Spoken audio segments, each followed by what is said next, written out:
right, good morning. Welcome to Viking Preparedness. I am Pastor Joe Fox. They said it was going to rain today, and it still might, but I'm looking at some lovely blue.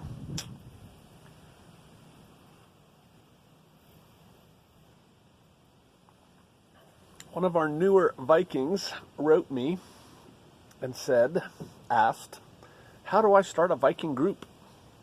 And I realize that we have a lot of new people at this time, and so I thought I would talk about that a little bit. And even some of you older group leaders who have been doing it right the whole time, maybe hopefully there's something in here that you can grab and use. So let's get to that. How do I start a Viking group?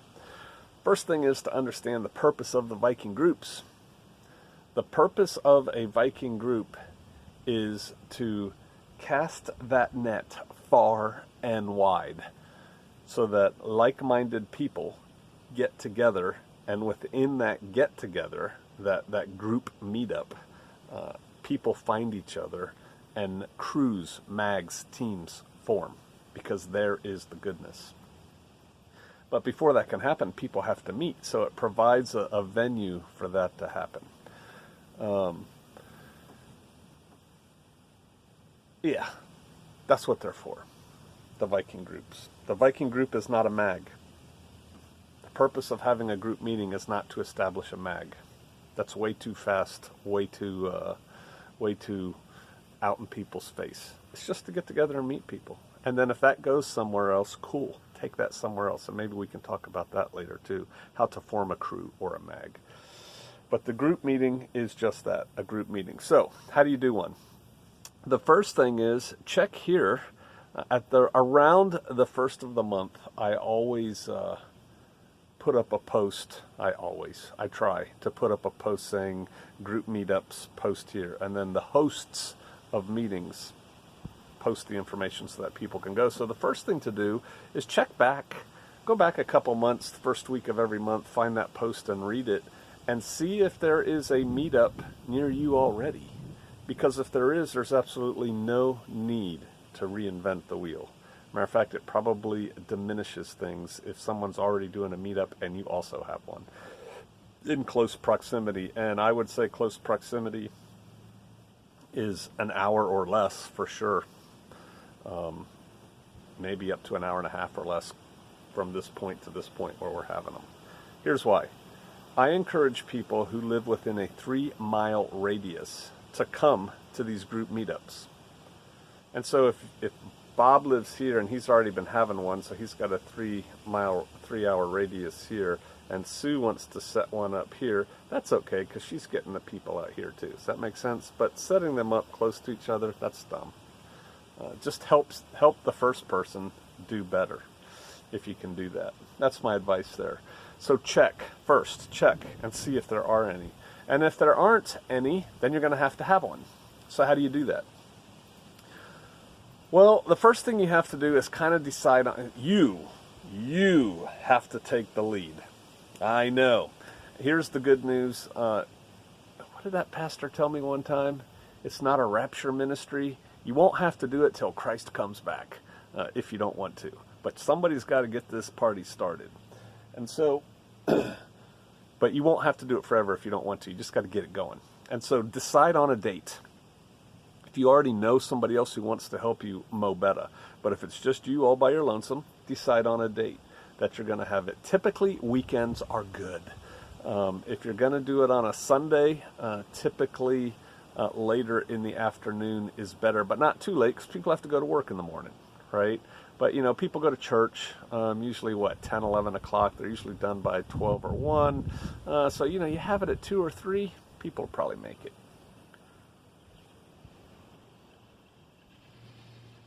Now go find a venue, because you don't want to meet people for the first time, and who knows, you could end up getting 60 people in your living room, right?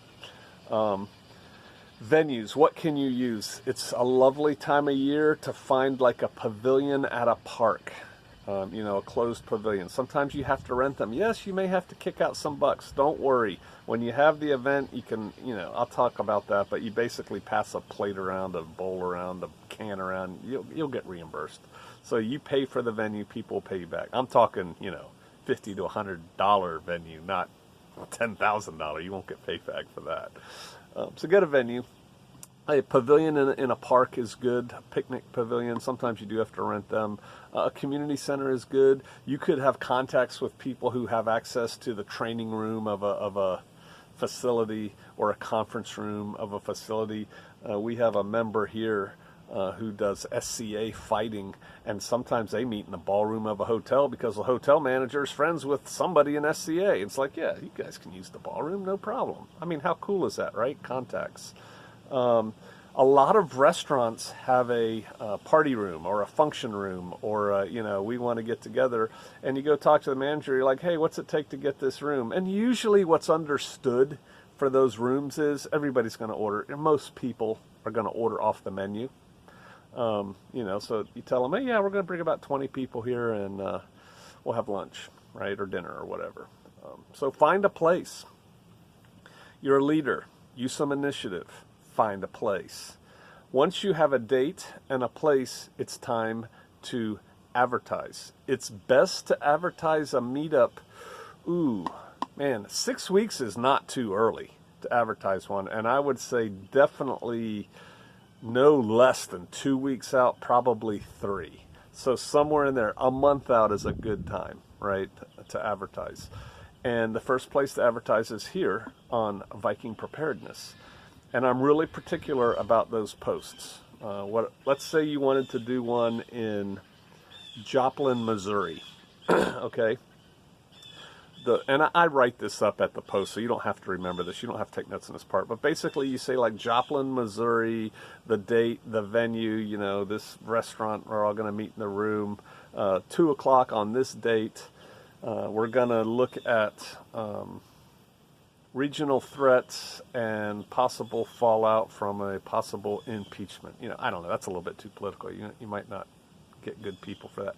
Whatever. Think of what you want to talk about. Have a couple things. It could be any subject. Things we talk about here. For the first couple, I'd keep it light, and I'd keep it male and female interesting. I was going to say friendly, but interesting is a better word. I know there are women out there who shoot better than me. I get it. I've seen them. I've met them. I've shot with them. But in general, most women aren't that into guns.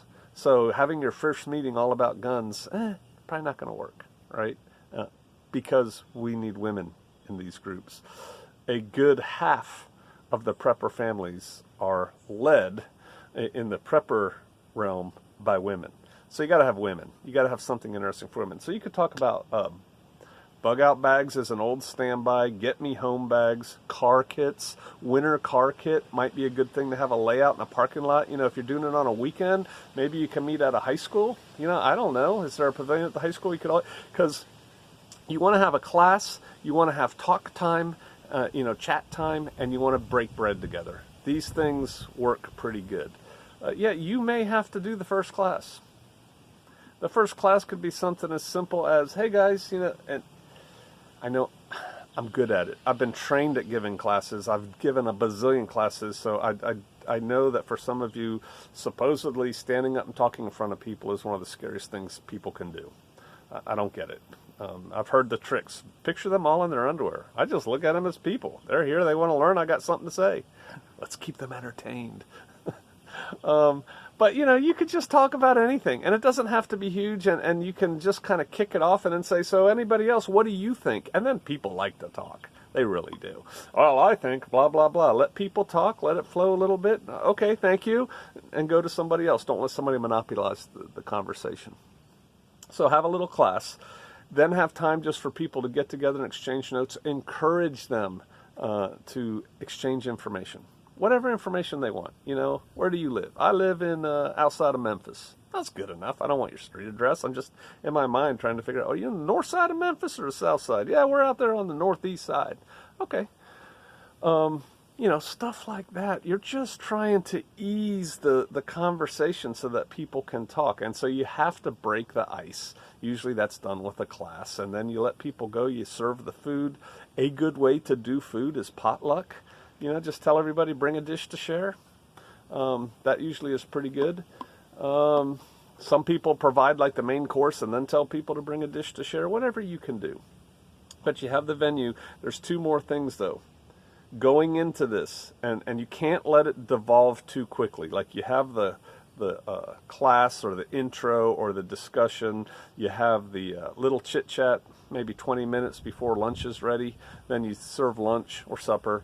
And then while people are still eating, stand up. Hey, all right. Hey, thanks a lot. Let me have your attention. We're not ending now. But while we're all sitting here, I'd like to just go around the room and see what you guys thought we could do better next time. How do we improve this? What would make you excited about this? Maybe what do you think you would like to learn or teach or do?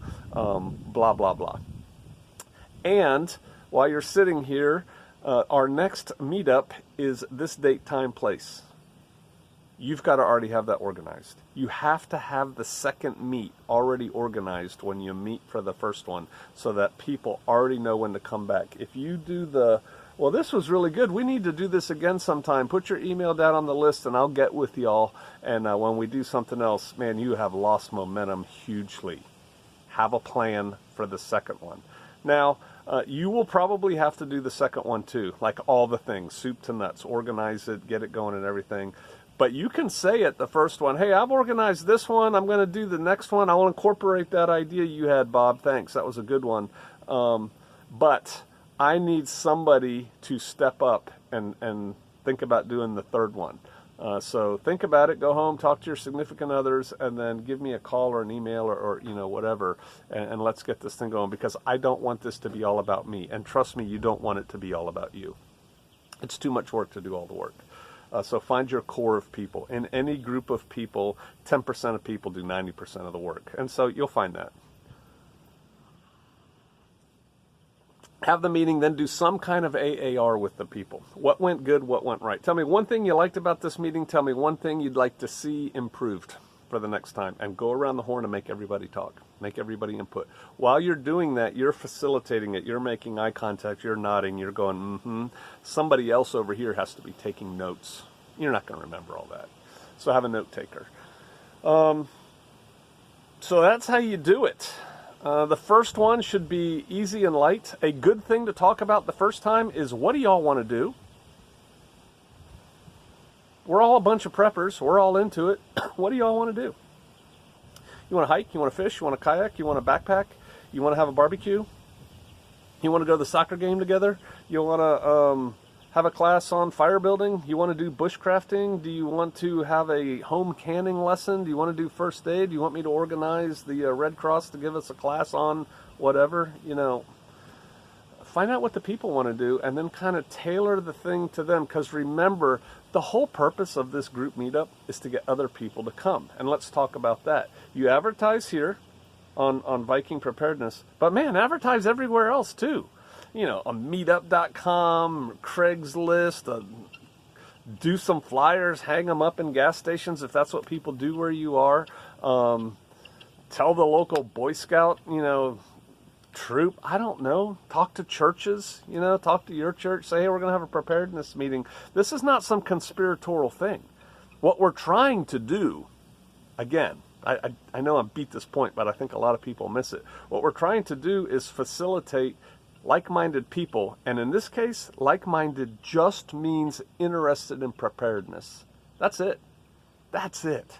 You don't have to have my religion. You don't have to have my views on the government. You don't have to think this about guns. You don't have to think this about eating or not eating meat. All that doesn't matter. You're interested in preparedness. That's a start point. That allows people to come together. That's the common ground to find each other. And then all the vegans can go off and form their own little vegan group. And the gun guys can go form the gun guy group. And whatever. Let people find each other. And so to that end, you have to give them time to talk. Chit-chat. Talk. Okay, hey, thanks. That's all I have for today. We're going to start lunch in 20 minutes. So until then, y'all make yourselves at home. Hey, get to know each other, right? Do that kind of thing. Facilitate conversation. Then go around and talk to people. If you see somebody sitting all by themselves, they're probably horribly shy and uncomfortable in groups, and they screwed up all their courage just to come to this thing. Go over and talk to them. Hey, how you doing? I met in person a really cool guy who I had met online and had sent me an axe through somebody else, but I didn't know who he was in person, and I saw this woman sitting there all by herself, so I went and started talking to her. Hi! Because nobody else was at the time. I didn't know she had a husband there. Her husband circles in. I met him. Oh, you're him. And again, I don't know if they want to, their stuff. If you want to, you can put it up here. But, and now we get along and we like each other. And that's cool to me, right? And that was all because, we probably would have met anyway at the thing. But I saw this person by themselves, and I'm like, well, I'm going to go talk to that person so they're not by themselves, right? You got to do that. Reach out to people. Be a facilitator. That's what a group leader is. A Viking group leader is not, I'm in charge, I'm the warlord, I'm the whatever. You're facilitating people getting together. That's what you're doing. You're a, what's that job on, it's not a tour guide. It's the hospitality, or, like on a cruise ship, there's the one person, it's actually not a bad paying job, that goes around and makes sure everybody's happy and people know about all the different things and they just skitter all over. Are we good here? Are we going to have this dance? We're going to have this hat party? I don't know. That thing. That's what you're doing. Get people together. Because why? Because in the end, knowing a prepper 6 miles that way, or 6 hours that way, and a prepper family 4 hours that way, and a prepper family that lives 2 states away, that, man, we really get along on the internet, isn't going to help you at all. When things go boop, we need proximity, we need people, and to do that, we need to find people, and you don't just find people in general in the grocery store. So we're trying to facilitate meetups. That's about it. Then write up an after-action review yourself based on the notes and based on what you thought when it's done, and resolve to do better on the next one. Constant improvement, constant forward motion. Write up your review. People have been sending them to me on email. Look, guys, gals, I do not have the ability here. I don't work on a real computer. I work on this phone. So I don't have the ability to take your emails, copy, paste them. So when you send them to me, thank you. I read them. I'm going to post another post that people can put their after-action reviews on there so that the rest of us can read them and go, oh, and this is the thing, read the after-action reviews, because you'll find out some of these groups are pretty awesome, and they have some really good ideas out there. Take their ideas, use them shamelessly to improve your group. So I think that's about it. How do I start a group? Come up with the venue, come up with the date, time, have a plan. Advertise it widely. Follow up. Make people feel comfortable. Breaking bread's important. People relax when they eat. I recommend it. All right. I hope that was helpful. Hey, any questions or comments? There's a lot of really good group leaders out here. Anything that you have to add to say, yep, he's right about that, or, well, we do it a little bit differently, that's fine. Look, I just want this thing to work. I want to hook you all up with other people of like mind. We're stronger together. All right. I'll see you out there.